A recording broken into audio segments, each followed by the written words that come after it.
Vamos lá, pessoal. Boa noite.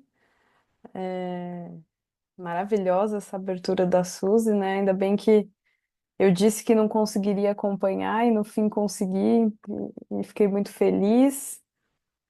Acho que aparece aí para vocês a versão tela cheia, né? Correta, joia.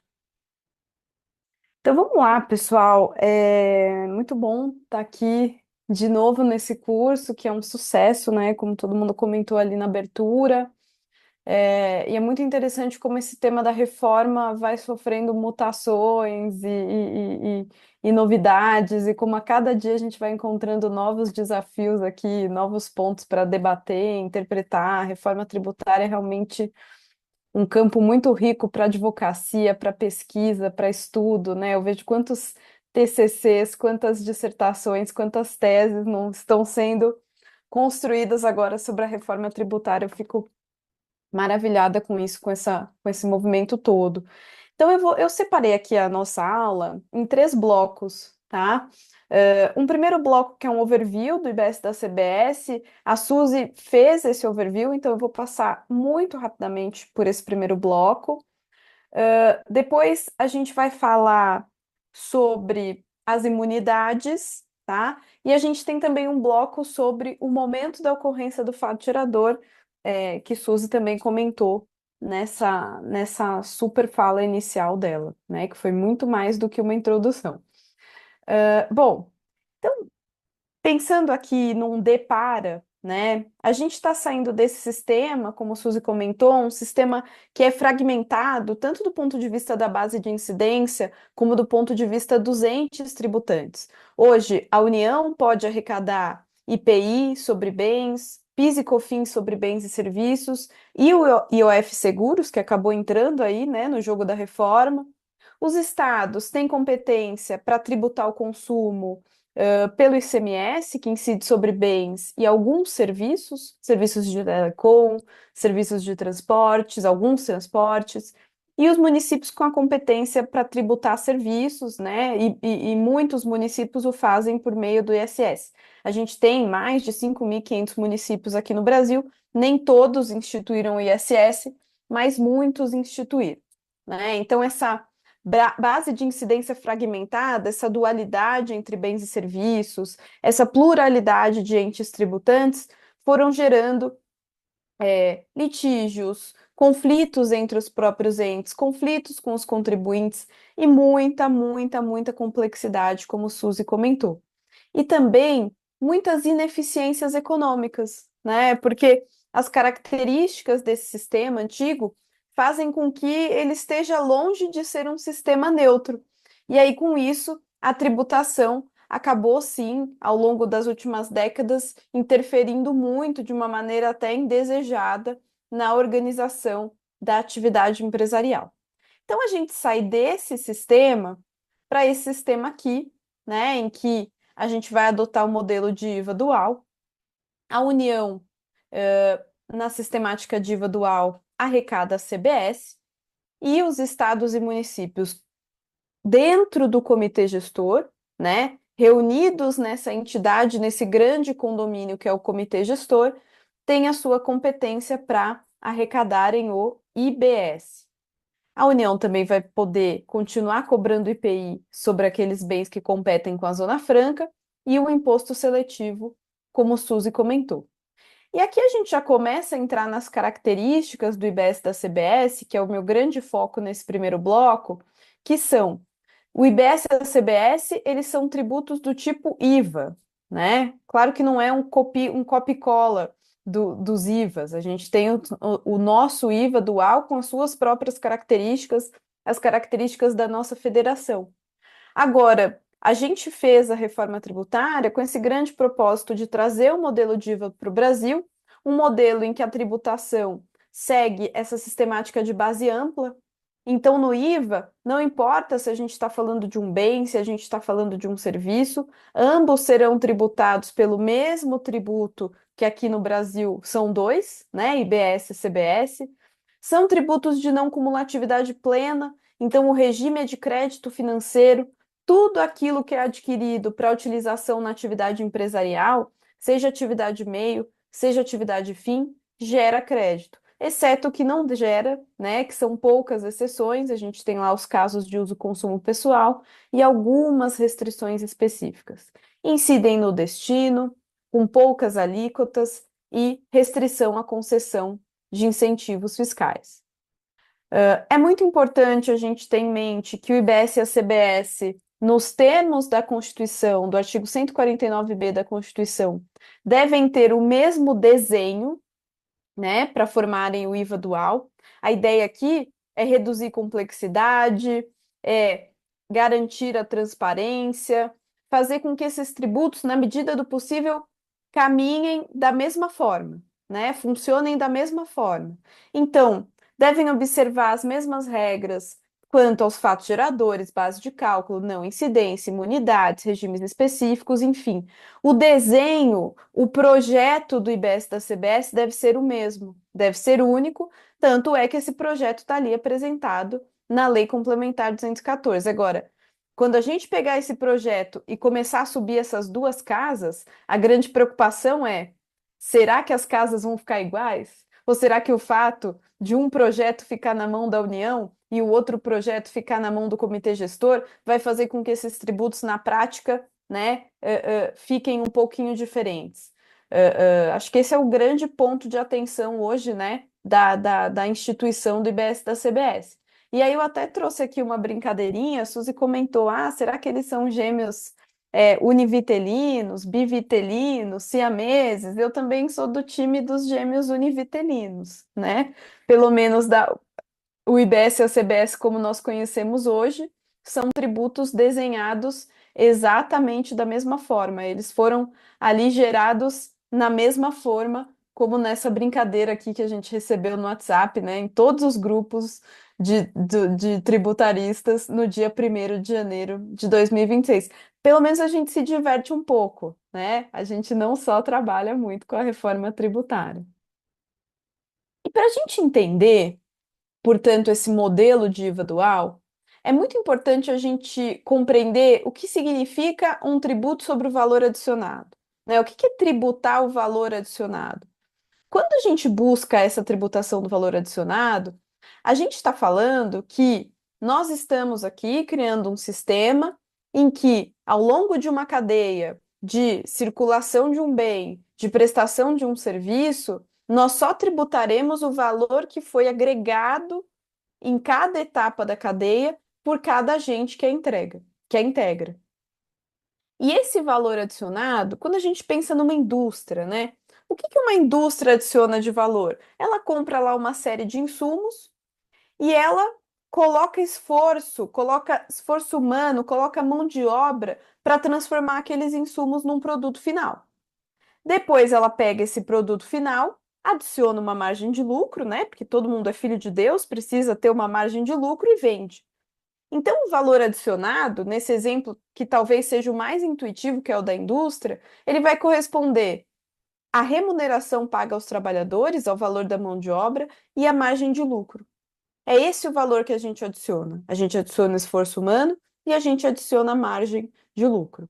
E a ideia do IVA e, portanto, do IBS da CBS é que ele vá capturando o valor adicionado ao longo da cadeia e tributando todos esses valores adicionados, de modo que lá ao final da cadeia, quem vai suportar o tributo sobre todo o valor que se adicionou ao longo da cadeia é o consumidor final, né? Essas tributações, essas incidências vão se somando ao longo da cadeia de circulação de bem, ao longo da cadeia de prestação de um serviço.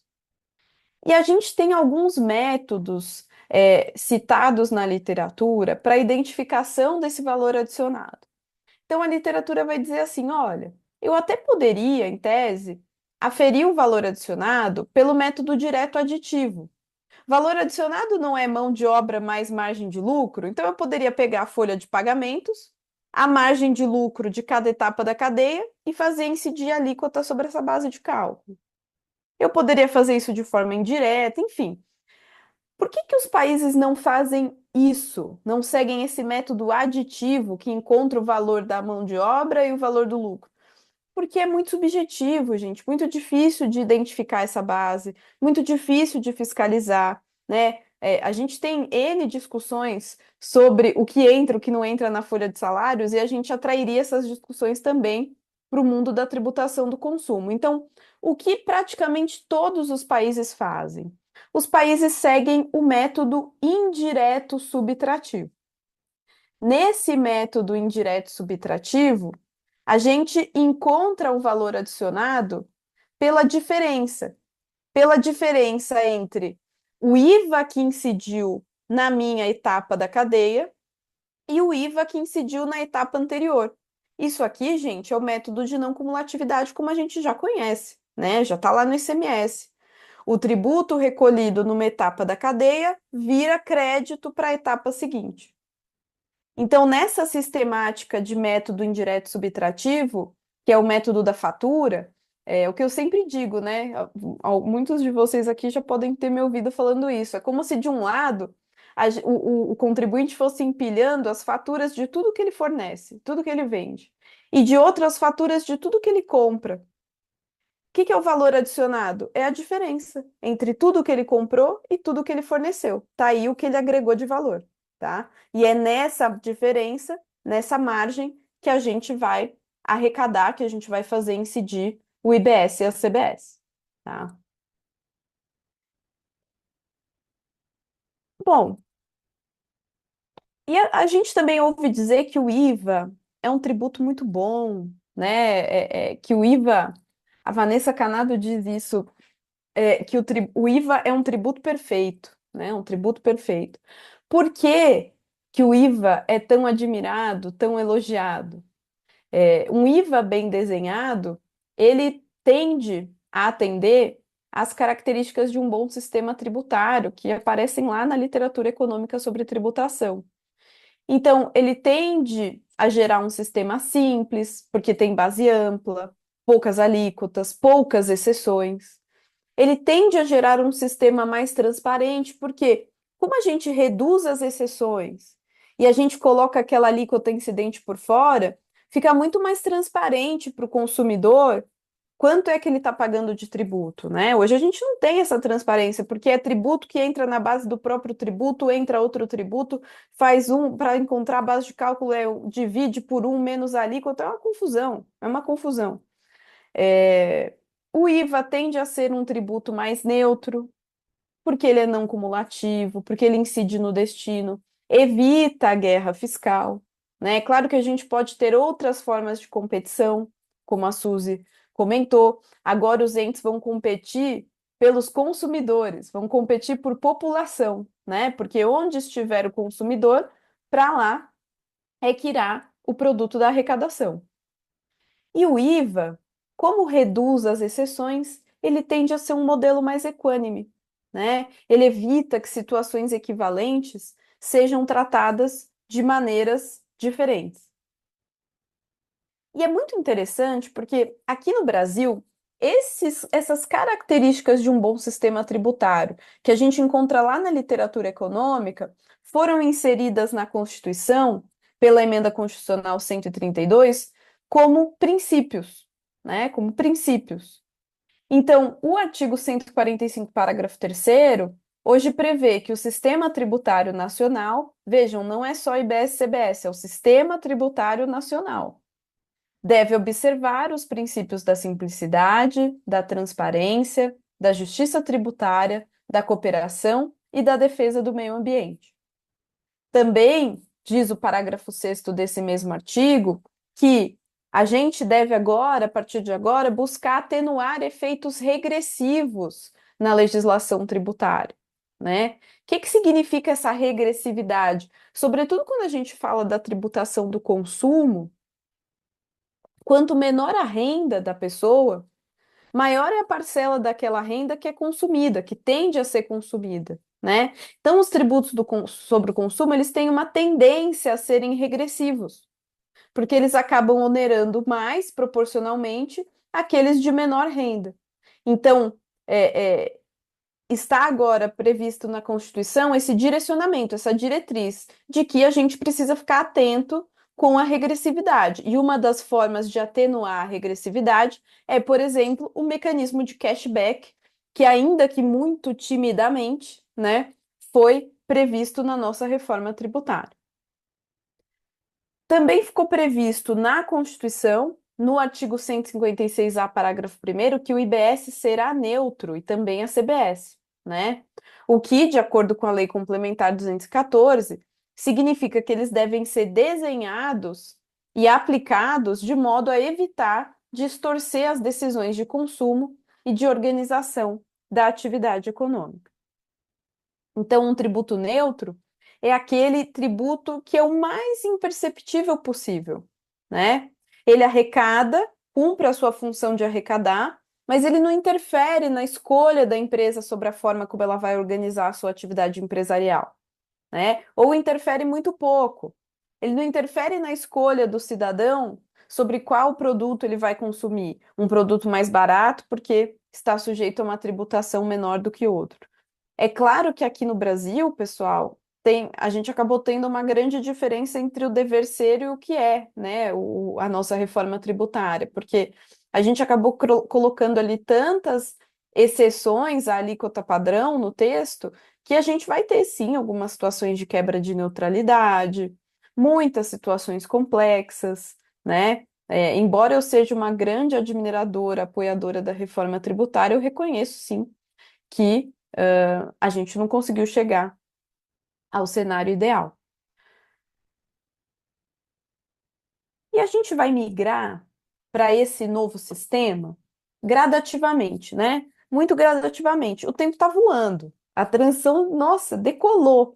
Mas daqui a pouco a gente está em 2027. Mas é uma transição gradual, justamente porque, como a Suzy comentou, a reforma tributária, ela não é uma mera troca de tributos, né? Substituição de tributos. A gente está alterando o desenho do sistema de tributação do consumo significativamente. Tem situações que hoje não são tributadas e serão, como é o caso das locações, e tem situações que são tributadas hoje e deixarão de ser, como é o caso das receitas financeiras auferidas por uma entidade não financeira.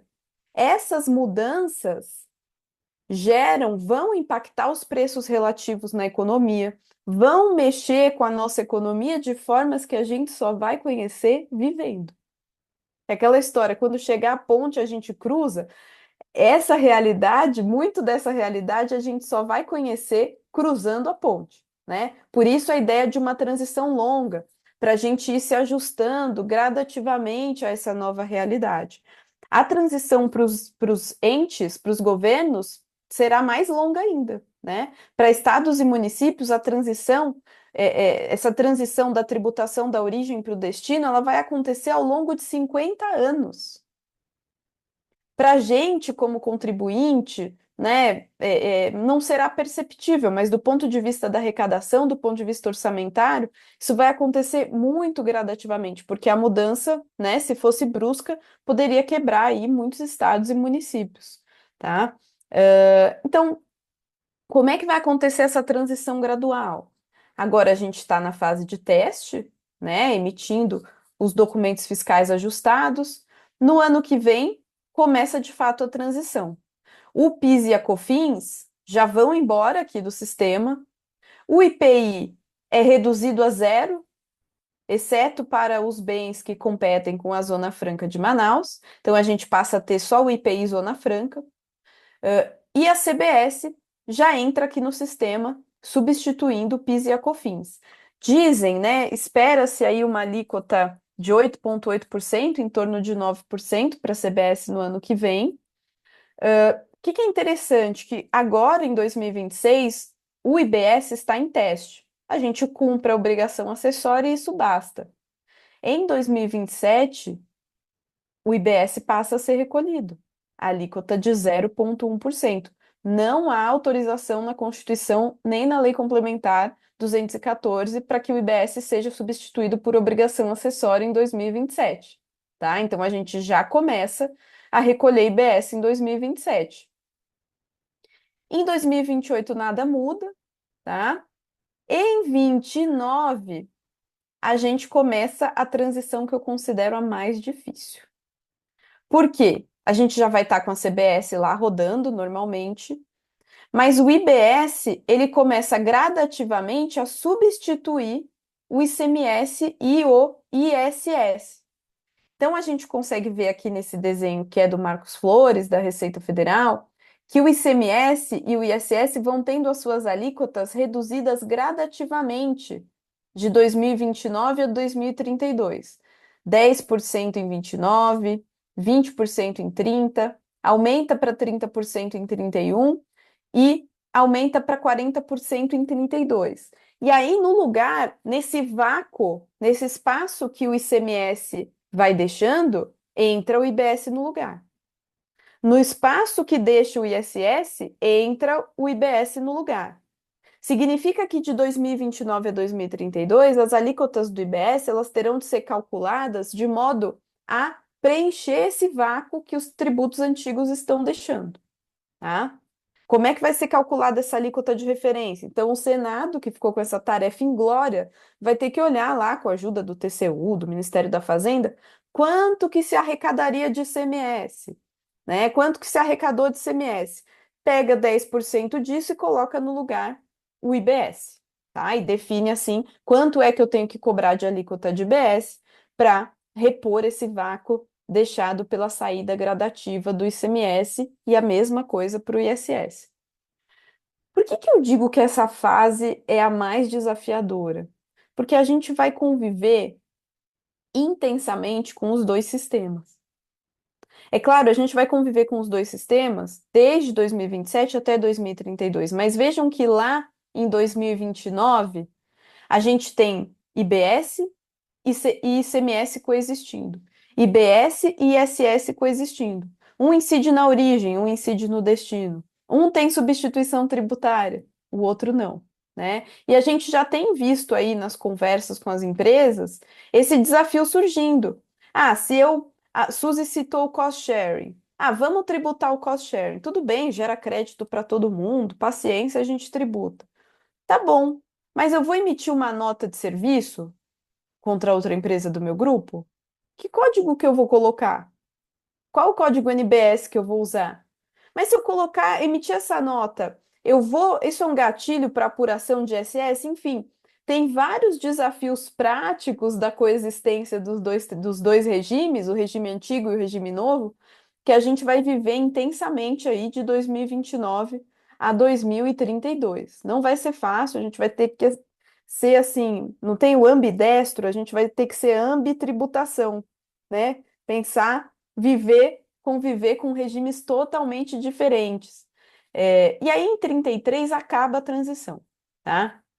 2033, extinto o ICMS, extinto o ISS, a gente só vai ter IBS, CBS, o novo imposto seletivo e o IPI, né? O IPI, que é o sobrevivente, né? Aconteça o que acontecer, o IPI está aí firme e forte entre nós. Ele deveria ter sido extinto, era o plano inicial, mas não foi.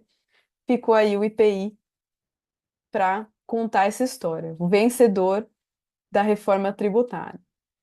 Eu até coloquei aqui para a gente um depara com o ICMS, tá? Para a gente visualizar essa mudança. Então, a gente sai do ICMS que tem o regime de crédito físico, né? Quando que eu posso tomar crédito de ICMS? Ah, quando entrou ali o insumo, ele encostou no produto final, e aí eu tenho direito ao creditamento. E a gente vai para o IBS e para a CBS, que seguem um regime de crédito financeiro, né? Basta ser uma aquisição destinada à atividade empresarial para que ela dê direito a crédito. A gente sai de um regime com múltiplas alíquotas, cada estado desenha as suas alíquotas, né? Tem estado que tem o grande exemplo da cesta básica, cada estado tem a sua cesta básica, alguns colocam pneu de bicicleta, outros colocam foie gras, enfim, cada ente decide, para um cenário de uniformidade. Os estados não vão poder conceder incentivos fiscais e os redutores de alíquotas que a gente vai ter, que são os tratamentos diferenciados, eles são uniformes no território nacional. E mais, os estados, vocês verão em alguma aula sobre as alíquotas, que os entes, os estados e municípios poderão fixar as suas alíquotas locais. Poderão, alíquotas próprias. Agora, essas alíquotas serão uniformes para tudo o que for consumido ali dentro do território daquele ente. Essa é uma grande mudança. A gente tem o ICMS cheio de incentivos fiscais para um novo regime em que a gente só vai poder conviver com os incentivos autorizados na Constituição. Tributação no ICMS segue a lógica da origem, em regra, e a gente passa a tributar no destino, com IBS e CBS. A base de incidência é fragmentada, o ICMS incide sobre operações com bens e alguns serviços, né? Já o IBS e a CBS não, incidem sobre todos os bens e serviços.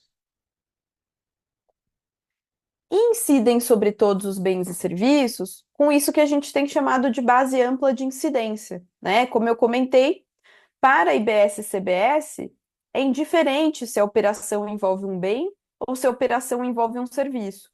Nos dois casos, o nosso IVA dual incide. E a definição de serviços que se adotou ali na Constituição não, na Lei Complementar 214, é super ampla, né? Super ampla. A gente vai ver que ficou previsto que os bens são os bens tangíveis, intangíveis, os direitos e os serviços, tudo aquilo que não é bem, né? Então a ideia é que a gente tenha de fato uma base ampla, uma base atemporal que acompanha a evolução da tecnologia, a evolução das formas de produzir, das formas de se prestar serviço, de modo que qualquer ato de consumo seja alcançado pelo IBS ou CBS. E aqui, para quem está começando a navegar esse mundo da reforma tributária, tem uma mudança assim de parametrização que é importante a gente fazer nos nossos cérebros, que é hoje a gente enxerga o município tributando o serviço e o estado tributando mercadoria. Gente, isso muda por completo. O município vai tributar bens e serviços. E os estados vão tributar bens e todos os serviços. Eles terão, estados e municípios, a mesma base de incidência, tá? Isso é uma grande mudança, uma grande mudança.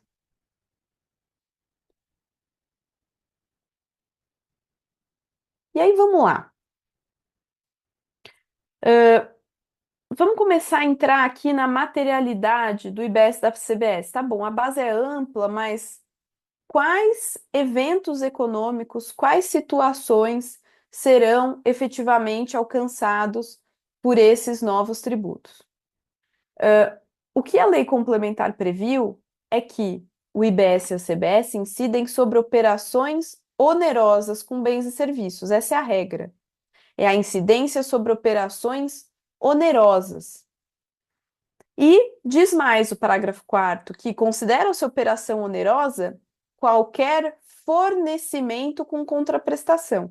E aí, pessoal, é qualquer tipo de fornecimento, independentemente da forma jurídica. Até em alguns pontos, a Lei Complementar 214 às vezes me lembra da contabilidade, né? Não sei se eu fico estudando contabilidade, eu vejo contabilidade em tudo, mas ela diz assim: não importa a forma, importa a essência de fornecimento de bem ou serviço, né? Pode ser o fornecimento uma venda, uma prestação de serviços? Pode, mas pode ser também por meio de uma permuta, uma troca de bens, uma troca de serviços. Pode ser uma dação em pagamento, pode ser locação, licenciamento de um software, um mútuo, uma doação onerosa, uma doação com contraprestação, né? Eu dou o meu carro para a Suzy, ia doar para o Eduardo, que está aparecendo aqui, mas vou doar para a Suzy, fiquei com medo do Eduardo me cobrar. Dou o meu carro para a Suzy e digo assim, Suzy, olha, estou te doando o meu carro, tá? Aqui uma liberalidade desde que você me preste serviços advocatícios gratuitamente por um ano, né? Essa é uma doação onerosa e essas doações serão tributadas, né? Eu forneci um bem, Suzy forneceu um serviço e as duas pernas dessa transação serão tributadas, tá? E mais.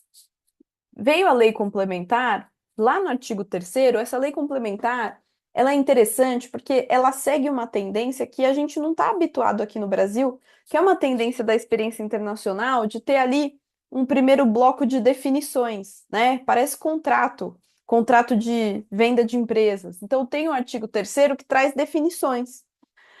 E ele diz o que é uma operação. Operação com bem é toda aquela que envolva bens móveis ou imóveis, materiais ou imateriais, inclusive direitos. Operação com serviços, toda aquela que não seja enquadrada como operação com bem. Base ampla, amplíssima, super mega blaster ampla, tá? Thaís, eu sei que muita gente se incomoda com esse conceito residual de serviços. Eu não me incomodo tanto, tá? Eu não me incomodo tanto. Talvez por eu ter me habituado a uma visão mais econômica e menos jurídica. Agora, tem um ponto aqui que me incomoda, pessoal, e eu vou comentar que por ser a base muito ampla e porque a Constituição, a Emenda Constitucional 132 e a Lei Complementar 214 não fazem menção a consumo, muitas pessoas estão ampliando a base demais. E a gente tem que tomar cuidado para não transformar o IBS e a CBS em tributo sobre receita. Não é PIS/COFINS, são tributos sobre o consumo. A base é ampla, mas o limite dela é tributar o consumo. Operações financeiras, operações que não representem consumo, não devem ser tributadas por IBS e CBS, né?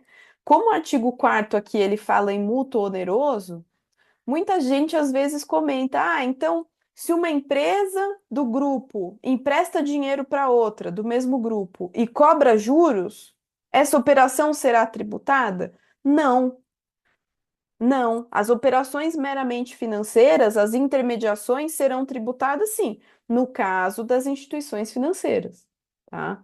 Só elas tributarão os seus mútuos, porque existe um serviço, que é o serviço de intermediação, e ele ficou sujeito à tributação aqui no Brasil. Quando uma empresa de um grupo empresta dinheiro para outra, seja esse empréstimo remunerado ou não, oneroso ou não, uma empresa não está fornecendo bem ou prestando serviço para outra. Eu sei que o dinheiro é um bem, mas não um bem que esteja sendo consumido no sentido de tributação do consumo, é uma operação financeira. Então a gente tem que tomar aqui alguns cuidados, tá? Mas eu entendo que a lei complementar e a emenda constitucional, da forma como ficaram redigidas, dificultam muito esse cuidado, né? E a lei complementar também conceituou o que é fornecimento, de novo, seguindo essa ideia de amplitude. Bom, então fornecer pode ser entregar ou disponibilizar um bem, pode ser instituir, transferir, ceder, conceder, licenciar ou disponibilizar um bem imaterial ou um direito, prestar ou disponibilizar um serviço. Esses dias, uma aluna me perguntou assim, professora, é, a cessão de um direito de imagem que um atleta faz será tributada por IBS-CBS? Eu nunca tinha pensado sobre isso. Eu cheguei à conclusão de que pode ser que sim. Meio assustador, né? Mas o direito de imagem, ele parece muito um bem que está sendo explorado como a gente explora economicamente um imóvel, né? Mas é algo para a gente refletir. Fica aí para as reflexões, fica para a segunda edição do livro. É, Bom, e aí segue aqui o artigo 4º, tratando sobre essa base ampla, né? Ele diz, olha, o IBS e a CBS, no parágrafo 4º, incidem sobre qualquer operação com bem ou com serviço realizada por um contribuinte, incluindo aquelas realizadas com ativo não circulante ou no exercício de atividade econômica não habitual. Hoje a gente tem aquela discussão no ICMS, não tem? Quando a venda de um bem gera incidência do ICMS. Se for um bem do ativo imobilizado que foi mantido ali no imobilizado por pelo menos 12 meses, ele não é considerado mercadoria, então não se tributa. Do contrário, se tributa. E aí a gente tem as discussões das locadoras de veículos, né, que hoje vendem uma boa parte da sua frota. para IBS-CBS, essa discussão é irrelevante. É irrelevante. Se o contribuinte vender uma máquina do seu ativo imobilizado que passou 5 anos no imobilizado, essa venda será tributada, tá? Porque a base é ampla, qualquer fornecimento de bem, qualquer fornecimento de serviço, ainda que não habitual, feito por um contribuinte, será tributado. Também previu a Lei Complementar 214, isso é muito polêmico, que a incidência do IBS da CBS não afasta a incidência do ITCMD, no caso das doações, nem a incidência do ITBI, no caso das operações com bens imóveis, né? E isso tem gerado algumas discussões, até já ouvi a Suzy fazendo esse comentário, que é, será que o IBS, nesse caso aqui, não estaria interferindo nessa competência dos municípios para a tributação das operações onerosas com bens imóveis, né? Eu acho que essa dualidade entre o IBS e a CBS e o ITCMD e o ITBI é um tema que deve gerar aí alguns litígios pós-reforma tributária. Eu tenho esse feeling, embora eu seja muito contra a judicialização, essa é uma que eu tenho sentido aí que vai aparecer, né? E uma alteração interessante que a Lei Complementar 227 fez, ali no artigo 4º, foi a inclusão desse parágrafo 6º para dizer o seguinte: uma pessoa física que seja contribuinte de BS-CBS, se ela vender um bem não relacionado à sua atividade econômica, sobre esse fornecimento, ela é não contribuinte. Então vamos pensar assim, né? Um dentista. Dentista vai virar contribuinte por conta do desenvolvimento, por conta da prestação dos serviços odontológicos. Ah, se esse dentista vender o carro que ele usa com a família, essa venda do carro será tributada? Não. Não, porque é uma operação não relacionada à sua atividade econômica, né? Agora, se ele vender um equipamento lá do consultório, aí sim, aí a situação é diferente, tá? Muitas regrinhas aqui a gente tem. Eu vejo que estão chegando perguntas no chat, mas eu vou dar uma olhada nas perguntas depois, tá, pessoal? O que mais? Então, a regra é o IBS e a CBS incidirem sobre operações onerosas, mas algumas operações não onerosas também serão tributadas. Importante, pessoal, só serão tributadas operações não onerosas expressamente previstas na lei complementar. Essa lista é taxativa, tá? Taxativa. A gente não deve usar a imaginação, ficar tendo ideias mirabolantes. Não, a lista é taxativa. E essa lista consta lá do artigo 5º, que com as alterações promovidas pela Lei Complementar 227, ficou bem difícil de ler. E eu fiz aqui uma tentativa de sistematizar esse novo artigo 5º.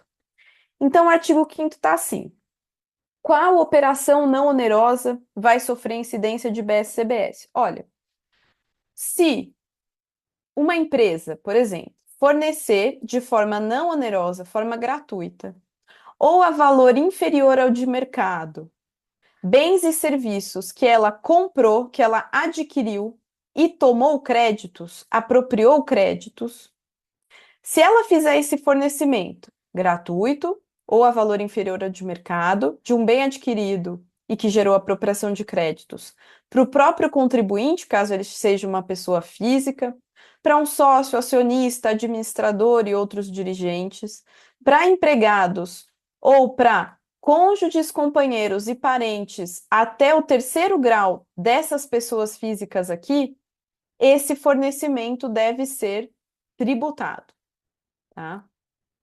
Ah, Thaís, mas se o fornecimento é gratuito, como é que eu vou calcular o IBS-CBS? A base é o valor de mercado. Como que eu encontro o valor de mercado? Difícil, né? Difícil.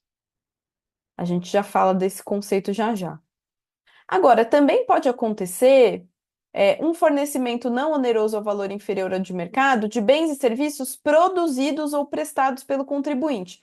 A linha A, ela fala daquele bem que foi adquirido. Aqui é o bem que o próprio contribuinte produziu ou que ele presta, tá?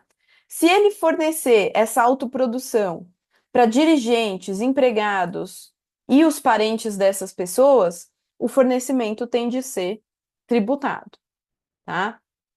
Aqui, pessoal, entram algumas situações do tipo a empresa fornecendo imóvel para membros da diretoria, a empresa fornecendo um veículo da sua frota para que empregados usem para o trabalho e também para outras funções, tá? Para outras finalidades.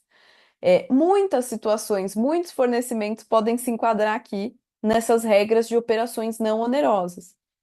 Agora, se tributar a operação gratuita é uma exceção, a gente tem uma exceção a essa exceção, que são algumas situações que ficaram excepcionadas lá no artigo 57 da Lei Complementar 214. Então, se esse bem, esse serviço que for fornecido, ele for utilizado preponderantemente na atividade do contribuinte, por exemplo, eu sou uma indústria e comprei, tomei crédito e forneci para os meus empregados uniformes para eles usarem durante o trabalho. Eu vou ter de tributar esse fornecimento? Não, esse não. Para esse existe uma exceção, porque é um fornecimento relacionado à atividade empresarial, tá? Se eu estiver fornecendo creche, saúde no próprio estabelecimento, vale alimentação, vale refeição, vale transporte, plano de saúde previsto em acordo ou convenção coletiva do trabalho. São as exceções que ficaram previstas lá no artigo 57. Nos demais casos, esse fornecimento para uma parte relacionada, uma pessoa física relacionada, precisa ser tributado, tá? Precisa ser tributado. E tem outras situações não onerosas que ficarão sujeitas à tributação. Uma delas, que me incomodava muito no passado, eram os brindes, tá? Alguém me fez uma explicação que fez sentido para mim, que é a seguinte: olha, o brinde, como ele foi adquirido pela empresa e gerou direito a crédito, essa aquisição, ele precisa ser tributado no fornecimento gratuito, senão eu desoneraria totalmente aquele brinde de tributação, né? Eu eliminaria a tributação daquela cadeia. Por isso que eu preciso tributar. Eu acho que seria mais fácil vedar o crédito do que tributar o fornecimento. Mas ficou previsto dessa forma, né? Porque agora a gente vai ter que ficar discutindo qual é o valor do brinde, qual é o valor de mercado e encontrar essa base de cálculo. As bonificações, embora gratuitas, também serão tributadas, tá? Se a empresa reduz capital e entrega um bem do patrimônio dela para o sócio, em pagamento dessa redução, tributa? Se ela tomou crédito na aquisição do bem, sim, é o que diz o inciso 3. E quaisquer outros fornecimentos gratuitos ou a valor inferior ao de mercado, feitos à parte relacionada, tá? O que tem de importante aqui sobre as bonificações? É que nem todas as bonificações serão tributadas, tá? Diz a Lei Complementar 214 que se a bonificação foi concedida e prevista já no documento fiscal, e se ela for incondicionada, não depender de evento posterior, essa não precisa ser tributada, tá? Bonificação, gente, é aquela situação, o exemplo clássico, né? Não sei se os jovens conhecem isso, mas é a tal da dúzia de 13. Ou leve 3, pague 2. A gente vai lá ao supermercado, se eu comprar um pote de shampoo, eu pago 10. Mas eu posso levar um pack com 3 e o pack custa 20. A bonificação é uma forma de dar desconto, tá? Eu dou desconto entregando uma quantidade adicional de mercadorias, de bens. Hoje a gente já tem no ICMS, no PIS/COFINS, uma grande discussão sobre as bonificações, né? O que a Lei Complementar 214 fez? Ela normatizou, positivou o entendimento do fisco sobre bonificações. O que o fisco entende hoje? Que só essa bonificação que foi concedida no ato da venda e que é incondicionada é que não é tributada. Agora, se a indústria farmacêutica manda uns produtos gratuitamente para a farmácia para fazer enxoval, ou ela manda lá de presente no aniversário de loja, essa bonificação o fisco entende que deveria ser tributada e, de acordo com a Lei Complementar 214, ela será, né? Porque ela não constará de um documento fiscal de venda, de fornecimento de uma mercadoria, de um bem que tenha sido tributado. E tem aqui também um ponto de atenção que, no regime específico de combustíveis, as bonificações sempre serão tributadas, porque lá, vocês vão ver nessa aula, a alíquota ela é ad rem, né? Então é aquela alíquota definida com base no volume de combustível comercializado. Lá, mesmo se houver bonificação, eu vou ter que tributar, ficou previsto na Lei Complementar 214, o volume total fornecido. Thaís, mas se você citou esse caso do enxoval, a indústria farmacêutica manda para a farmácia grátis, na faixa, não tem valor, não tem base de cálculo. Como é que a indústria farmacêutica vai tributar isso? Pelo valor de mercado. Então, em todas essas situações de operações não onerosas ou praticadas a valor inferior ao de mercado que tenham que ser tributadas, a gente vai ter que encontrar qual é o valor de mercado. Existe um critério, método para aferição do valor de mercado, como a gente tem lá na legislação de preços de transferência do imposto de renda? Não. A gente tem um conceito. Valor de mercado é o valor praticado em operações comparáveis entre partes relacionadas. Esse aqui é o conceito da contabilidade. Lá na contabilidade, quem conhece sabe que é bem complicado aferir valor justo, valor de mercado, né? A gente vai lidar com essa complicação no mundo da tributação. A gente levou várias sugestões para a Receita para tentar tornar esse conceito mais objetivo no regulamento. Eu estou aqui ansiosa, né, para ver o que vai sair aí nesse regulamento que sai, não sai, está pronto, mas não sai, é muito aflitiva essa situação que a gente está. E a gente tem algumas situações que não serão tributadas, né? Às vezes tem cara de fornecimento de bem e serviço, mas não será tributado. Por exemplo, o serviço que o empregado presta para a empresa, ele não é tributado, porque não há uma relação de consumo, e sim uma relação de trabalho, uma relação de emprego. A gente já tem essa previsão hoje na nossa legislação de ISS aqui no Brasil, né? Movimentações entre estabelecimentos do mesmo contribuinte. Isso aqui é muito bonito, isso aqui é lindo, isso aqui é uma coisa belíssima da reforma tributária. A apuração do IBS da CBS, ela será unificada para todos os estabelecimentos do mesmo contribuinte. Se eu mandar estoque da matriz para filial, de uma filial para outra filial, da filial para matriz, essas movimentações físicas eu não tributo, tá? Não tributo, que foi o grande problema que a gente teve com o ICMS, que gerou a DC 69, né? Que foi toda aquela confusão. Então, isso com o IBS e CBS não vai acontecer. A gente tem vários desafios, esse não. Também, operações societárias não gerarão incidência de IBS e CBS, tá? A menos que na operação societária eu faça a movimentação de algum bem que gerou crédito e por isso eu preciso tributar para estornar o crédito.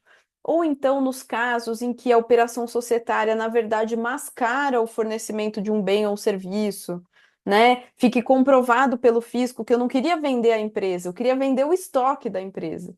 E aí, nesse caso, o fisco vai poder autuar, né, com base no parágrafo 1º do artigo 6º da Lei Complementar 214. Também não serão tributados, como eu disse, os rendimentos financeiros. Isso também é muito bonito. Hoje, quando a empresa faz uma aplicação financeira, essa aplicação financeira rende, esse rendimento fica sujeito à incidência de PIS/COFINS alíquota de 4,65%. Ele ficará sujeito a IBS-CBS? Não. A CBS substitui PiscoFins, mas ela não incide sobre o rendimento financeiro. Só tributarão rendimentos financeiros as entidades financeiras sujeitas ao regime específico de instituições financeiras, tá? Também dividendos e juros sobre o capital próprio, e os títulos e valores mobiliários, né, que só serão tributados dentro do regime de instituições financeiras. E as doações não onerosas. Se eu doar meu carro para a Suzy e não exigir nada em contrapartida, essa doação não será tributada. Com uma ressalva. Diz o parágrafo 2º do artigo 6º que se essa doação ela gerou crédito para o doador, aliás, se o bem doado gerou crédito para o doador, aí ele precisa tributar a doação. Mas nesse caso, a tributação do fornecimento é uma forma de estorno do crédito, né? Porque nesse momento, esse doador, ele assume a posição de um consumidor final e ele tem que suportar a carga tributária daquela cadeia. Por isso que ou ele tributa o fornecimento ou ele estorna o crédito. Aqui a legislação optou pela tributação do fornecimento, tá? Ah, ou o crédito pode ser anulado no caso da doação.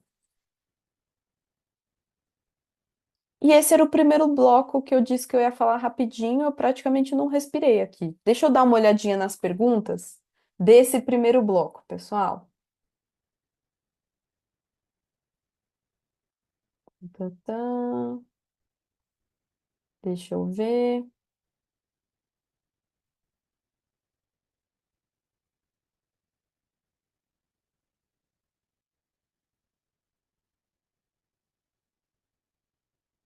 Acho que está tudo bem. Ah, aqui, a Raíssa comentou: na transição também haverá operações tributadas que não são tributadas pelo sistema atual.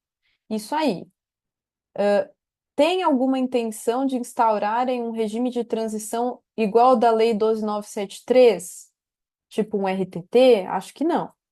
A transição é a que está desenhada. A Lei Complementar 227 tratou sobre TCMD, é verdade. Aí o Matheus pergunta se os honorários sucumbenciais sofreriam incidência de BS e CBS.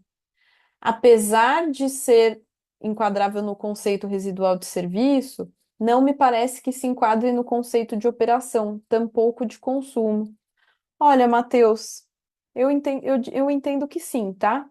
Mas tem pessoas que entendem que não, porque os honorários sucumbenciais têm uma natureza alimentar e não de contraprestação. É algo que provavelmente a gente vai discutir. Aí o Eduardo Fará perguntou se o direito de imagem é um intangível. É, ele é um intangível. Aí o Matheus comentou que o direito de imagem é um direito econômico que pode ser explorado. Essa incidência já está sendo discutida em alguns clubes. Interessante. Eu tenho um cliente que vende pintinhos de um dia. Eles mandam como bonificação de 2 a 3% da quantidade de pintinhos como outro item na nota fiscal, porque parte morre no transporte. Ai, que triste! Nesse caso, nosso entendimento foi que, como está na nota, não tributa. É, como está na própria nota, me parece sim uma bonificação não tributada. E aí o Emerson comentou, né, que no caso das bonificações no varejo é muito comum a aplicação desses exemplos. Acho que ele se referia aos enxovais, aos aniversários de loja. E o caso de brindes para distribuição gratuita. Pois é, o varejo é um dos grandes afetados, né, por essa tributação das bonificações. A Elaine pergunta se existe alguma obrigatoriedade para operações que não possuem base de cálculo nem crédito na entrada. Aí não sei de qual operação você estava falando, Elaine. É, Aí se você quiser abrir o microfone e comentar, fica à vontade. E o Daniel perguntou se o advogado prestar um serviço gratuito aparente será tributado? Não, esse não, né? Porque como é o serviço que ele mesmo presta, aí não se aplica, fica enquadrado na linha B que é aquela que não trata do próprio contribuinte, tá? Uma pena, a gente poderia falar para os parentes, né, no almoço de fim de ano, ah, desculpa, não vou poder te ajudar com essa consulta, porque senão eu tenho que pagar IBS e CBS, e a alíquota é muito alta. É, não vai dar, não vai dar. A gente perdeu esse argumento. Seria muito bom. Acho que era isso que você estava planejando, né, Daniel? É, então vamos lá. Eu vou avançar aqui para as imunidades, pessoal. Acho que lá no final sobra alguns 10 minutinhos para a gente, se vocês quiserem falar, abrir microfone, tá? Então, o que que eu queria contar aqui para vocês sobre as imunidades? A reforma tributária optou por manter as imunidades que já existiam lá na Constituição Federal, tá?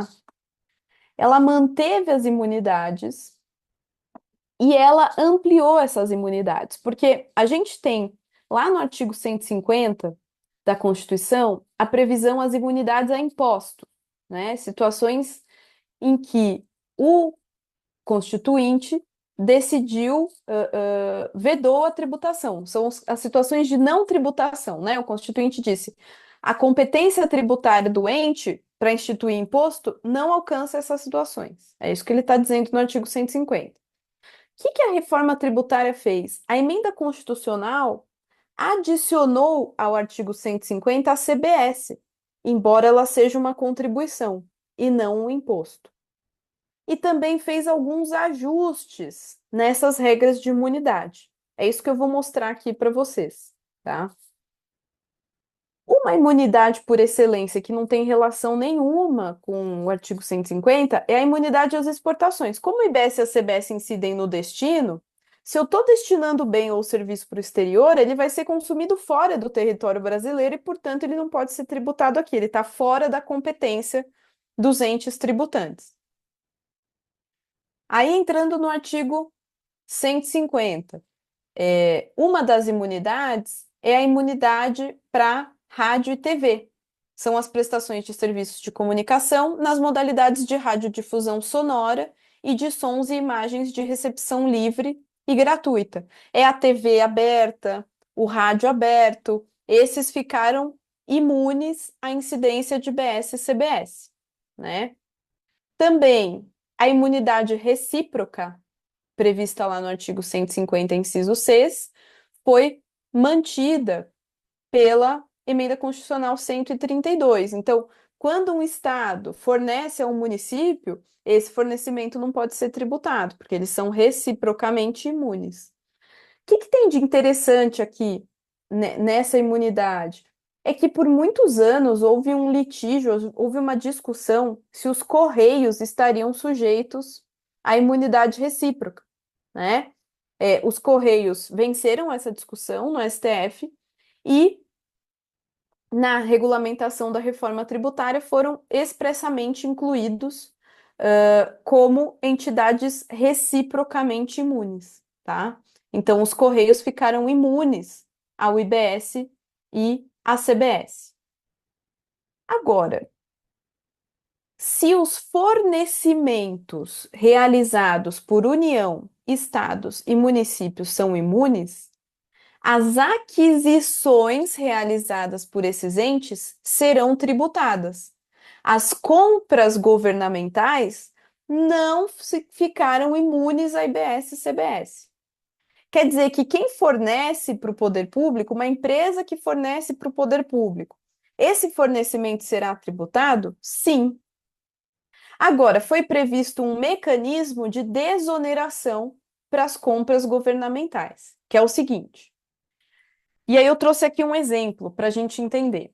Um exemplo em que um município compra 100 computadores por R$ 500 mil, mais IBS e CBS de 18%.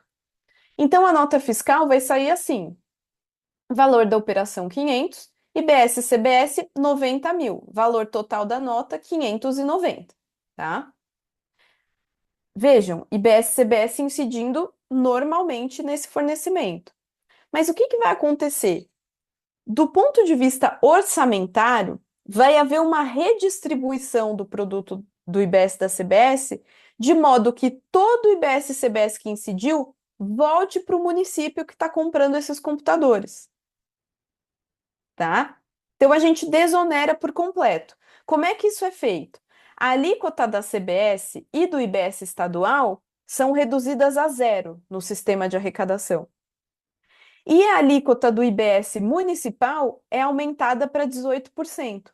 Isso faz com que esses R$ 90.000 sejam destinados no orçamento 100% para esse município.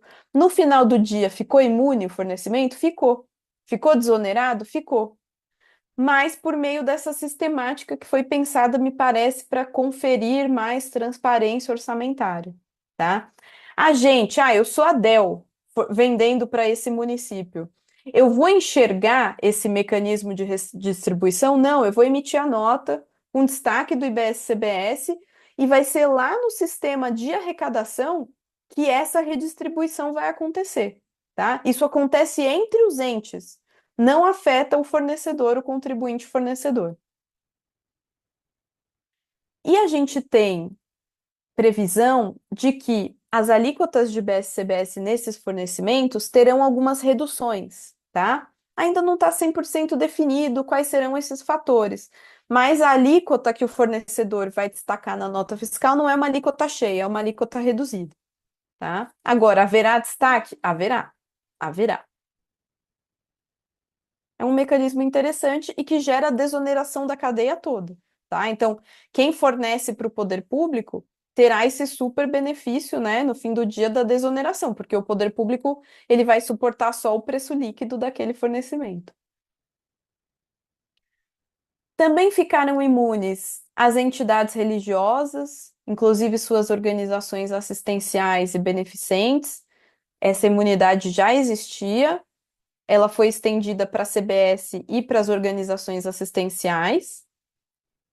Os partidos, sindicatos de trabalhadores, instituições de educação e assistência social já eram imunes, continuam imunes em relação ao IBS e à CBS, tá?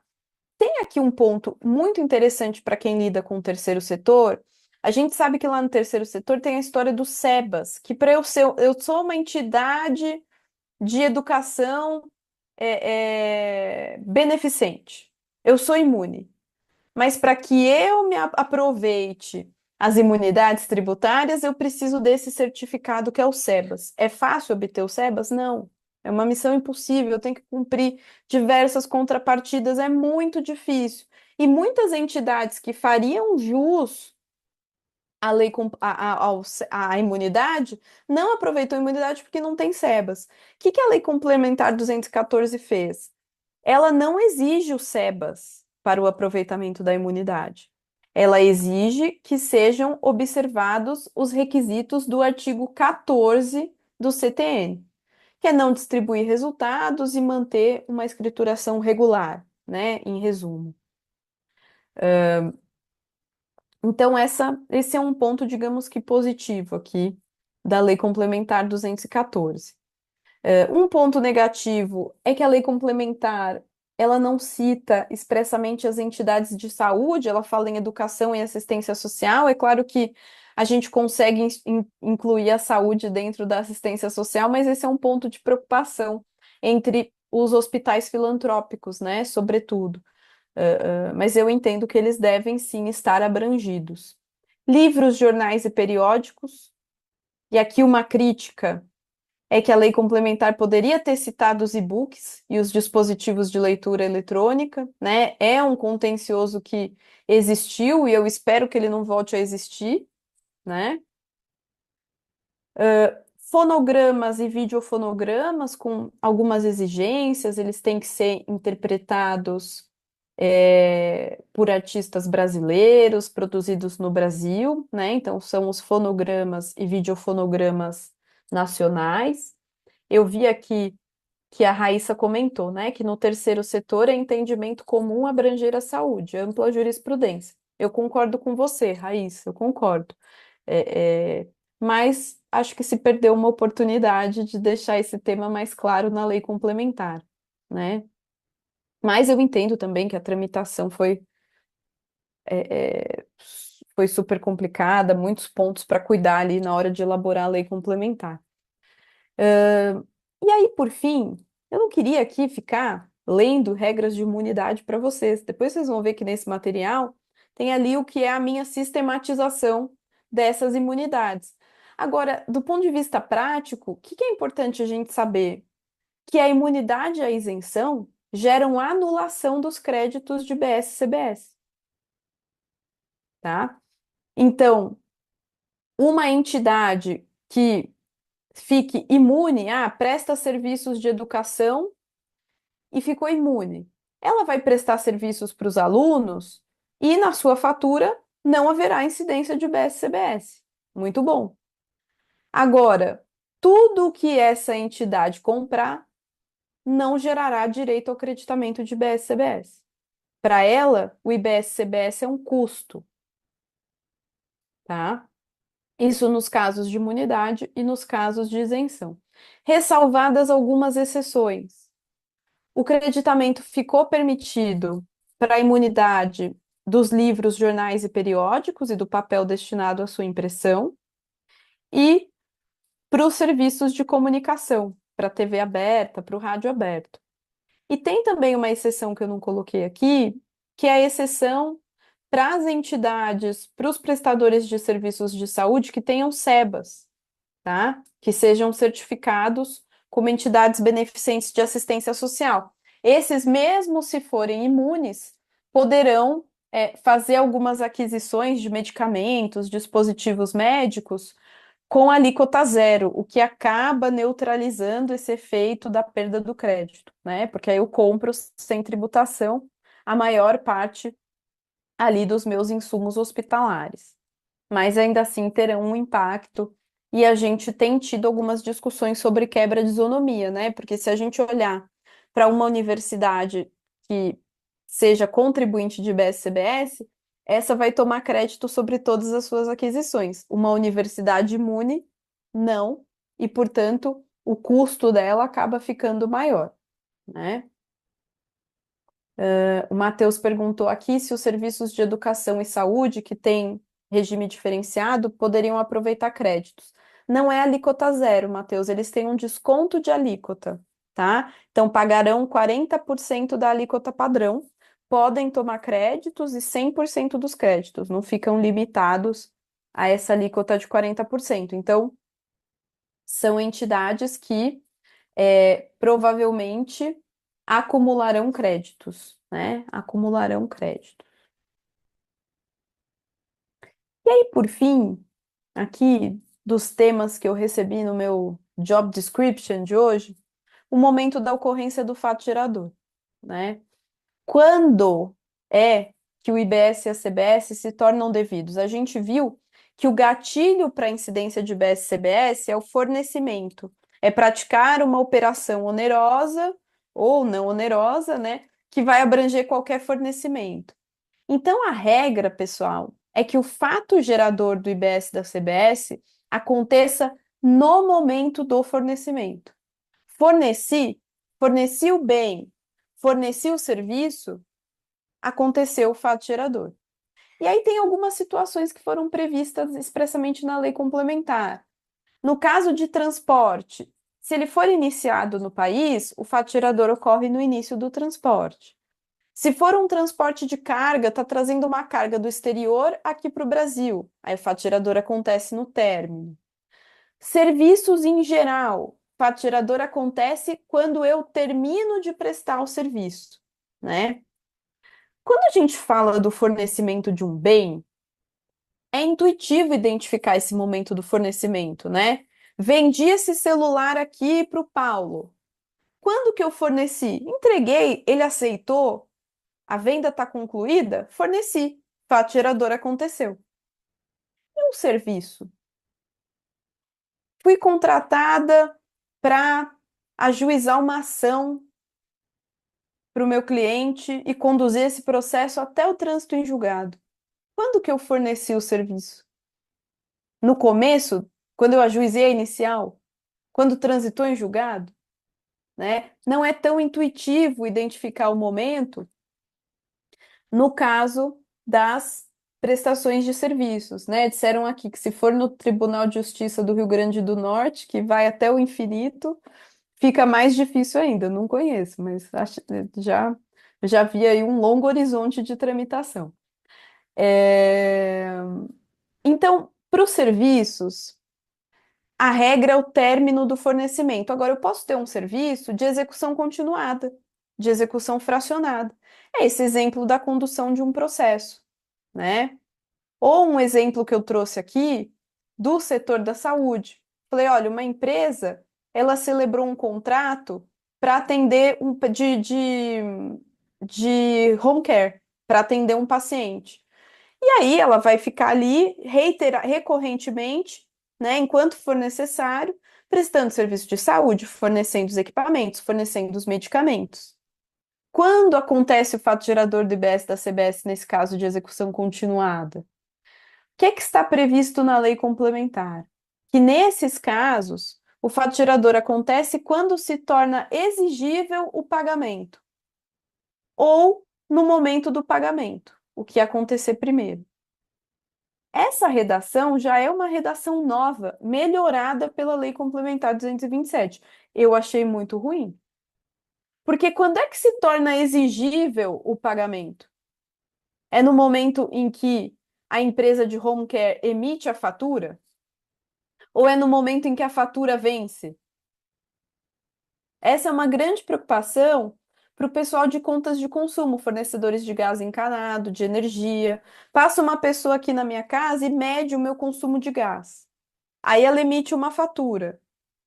Mas eu posso escolher se eu pago no dia 5, se eu pago no dia 10, se eu pago no dia 15. E aí, quando é que se torna exigível esse pagamento? Eu, com a minha cabeça contábil, entendo que emitiu a fatura, o pagamento já é exigível. Está mensurado?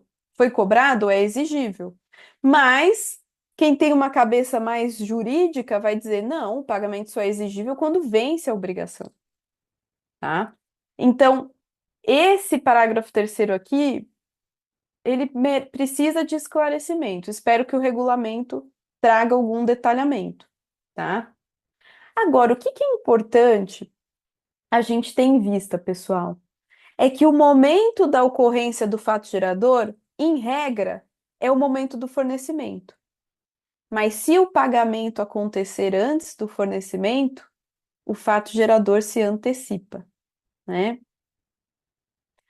Não sei se o fato gerador se antecipa, mas eu preciso recolher antecipadamente o IBS e a CBS. Isso foi desenhado assim por conta do regime do sistema de split payment. Porque por conta do split, o desenho do IBS e da CBS era para seguir um regime de competência. Mas como o split é caixa, também precisaria integrar o caixa aqui no momento da ocorrência do fato gerador. Ficou muito complexo, muito complexo. Nenhum país faz isso, né? E não era o ideal. Então, em caso de pagamento antecipado, o que que vai acontecer? Vendi a mercadoria para entregar daqui 60 dias, mas eu pedi para o cliente pagar uma antecipação. Com bens de capital, isso acontece muito, tá? Eu peço uma antecipação para produzir aquele bem. Quando o cliente pagar, eu já tenho que recolher IBS e CBS, aplicando as alíquotas vigentes nesse momento da antecipação de pagamento. 60 dias depois, eu forneço o bem, aí eu faço como se fosse o fechamento da apuração. Então, nesse momento do fornecimento do bem, eu vou verificar se há um pagamento, um valor adicional que eu precise tributar, se a alíquota mudou, né? Aí eu recalculo o IBS e a CBS e se for e abato o IBS e a CBS que já foram recolhidos lá na antecipação. Aí o Paulo perguntou aqui: e se o pagamento for menor do que a antecipação? Qual a base de cálculo? Pode acontecer de o fornecimento não ocorrer. Houve antecipação, mas não há fornecimento. Ou, por exemplo, o cliente desistiu de comprar uma parte dos bens que foram fornecidos. E aí, o que que acontece com aquele tributo que está recolhido? Aí ele volta para o fornecedor. tá? Ficou previsto no parágrafo 5º do artigo 10 que, se não ocorrer o fornecimento, total ou parcialmente, o fornecedor poderá apropriar créditos com base no valor das parcelas das antecipações devolvidas. Isso aqui foi pensado para comunicar com o split, tá? Foi pensado para comunicar com o split, mas pode gerar algumas dúvidas, sim. Por exemplo, e se eu não houver devolução de parcela? Se eu fizer uma retenção a título de multa, aí eu vou ter que tributar tudo? O fisco entende que sim, né? Porque o fisco entende que a multa entra na base de cálculo do IBS e da CBS. Mas, resumindo aqui, Paulo, em princípio, vai ser possível fazer esse ajuste se o fornecimento acabar não contemplando tudo aquilo que foi antecipado, tá? Eu até trouxe um caso aqui para gente, só para fechar, deixa eu ver como é que tá meu tempo. 3 minutinhos a gente lê. Um caso que eu digo assim: uma empresa de bebidas, ela vende 1.000 caixas de bebidas a um supermercado por 100 mil. Na assinatura do contrato, o supermercado tem que pagar 30 mil de entrada e 70 mil ele vai pagar na entrega, tá? Quando o supermercado paga a entrada, a alíquota vigente é de 25%. Então, o que que vai acontecer? Ele pagou 30 mil de entrada, o fornecedor já vai ter que recolher sobre esses 30 mil, 7.500 de IBS e CBS, que são os 25%. No momento do fornecimento, que acontece no mês seguinte, a alíquota mudou. Isso não vai acontecer na prática, mas no meu exemplo mudou, tá? Aí o que que vai acontecer? Sobre 100 mil, agora a alíquota é de 27%. Então, o IBS e a CBS definitivos sobre esse fornecimento são de 26 mil.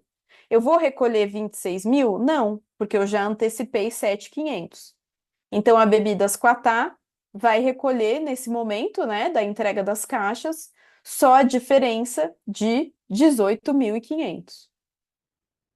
E se no meio do caminho o supermercado desistir da compra? Ele pagou aquela antecipação, mas ele desiste, ele fala: ai, não quero mais, nem me entrega, só devolve o meu dinheiro.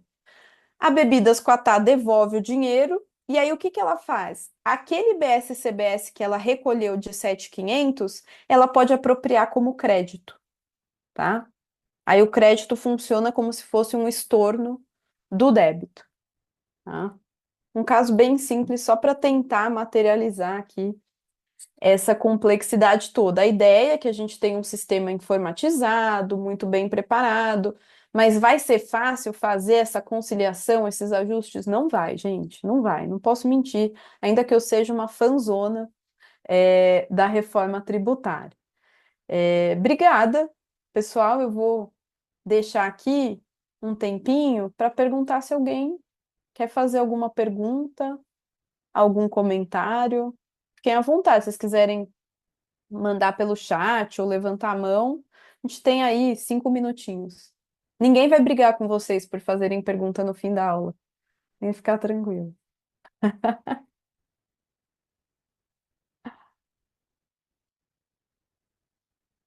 Tranquilo? Bom, Parabéns. obrigada, obrigada, pessoal. É sempre muito bom estar aqui. Eu desejo muito sucesso a vocês no curso. Aproveitem, esse curso é muito legal, super completo, sempre super atualizado. Espero que vocês gostem e aproveitem bastante e contem comigo. Estou sempre por aí na PET. Obrigada, Thaís. Muito Oh, obrigada. você tá aí, Carlinha. Tô aqui Brigadão. Eu acompanhando, fui tô aqui encerrando, achei que eu acompanhando. tivesse sozinha, fui mandando o Tô aqui pessoal te ouvindo. dormir. Tô aqui te ouvindo. Parabéns, Thaís. Sempre fantástica. A gente não tinha dúvidas de que não teria a melhor dupla aqui para abertura do nosso curso da reforma, com a Suzy e com a Thaís. Seríssimas. Obrigada, tá? Por estar conosco em mais um curso. E seguimos, né, gente? É o comecinho. Vamos em frente. Contem super conosco aqui também. Muito bom. Obrigada, Thaís. Obrigada Boa noite, mesmo. pessoal. Parabéns pela aula. Obrigado, Boa gente. Boa Obrigada a noite. noite. vocês. Valeu.